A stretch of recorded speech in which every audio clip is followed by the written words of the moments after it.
Standing on my porch was Emily Carter, my neighbor's 26-year-old daughter. Her dark hair was soaked from the rain, her hands trembled, and tears mixed with the water running down her cheeks. She looked as though she had been carrying the weight of the world on her shoulders for far too long. Then she said something that made my heart stop. She needed a husband by Friday. Not next month. Not next year. Friday. And there were only 3 days left. Before we continue, if you believe in kindness, second chances, and the idea that one act of compassion can change a life forever, please like this video, comment where you're watching from, share it with someone who loves emotional stories, and subscribe to the channel Kin's Space. Your support helps these stories reach more hearts around the world. The rain continued falling as Emily stood frozen on my doorstep. For a moment I thought I had misunderstood her. Nothing about her request made sense. She was young, intelligent, and beautiful. She had graduated from college with honors and worked at a respected company in the city. She should have had countless opportunities ahead of her. Yet the desperation in her eyes told me this was no joke.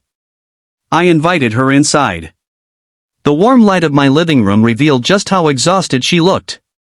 Her face carried the expression of someone who had not slept properly in weeks. She wrapped her hands around a cup of coffee, but they continued shaking. I was 42 years old and had spent most of the past decade living alone. My wife had passed away 7 years earlier after a long battle with illness. Since then, my world had become quiet. Too quiet.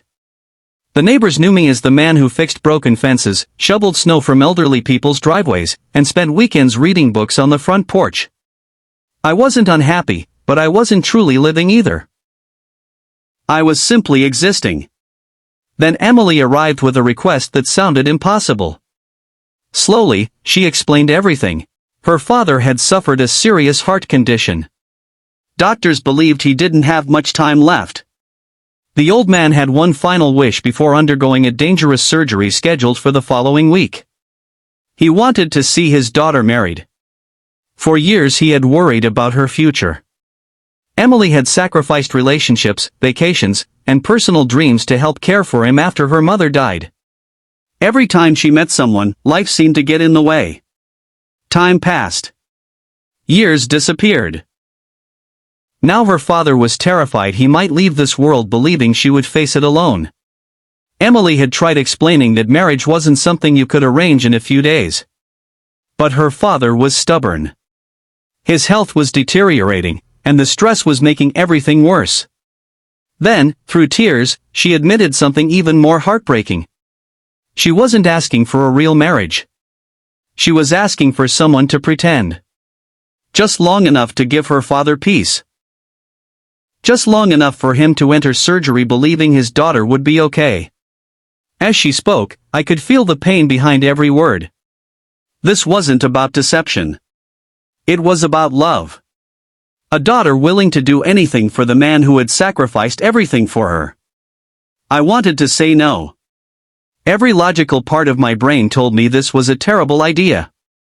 But when I looked at Emily, I saw someone drowning in responsibility, grief, and fear. I saw someone carrying burdens that would have broken many people. And I remembered what it felt like to lose someone you love. So I agreed. The relief on her face was immediate. For the first time that evening, she smiled. It was small and fragile, but it was there. Neither of us knew that decision would change both our lives forever.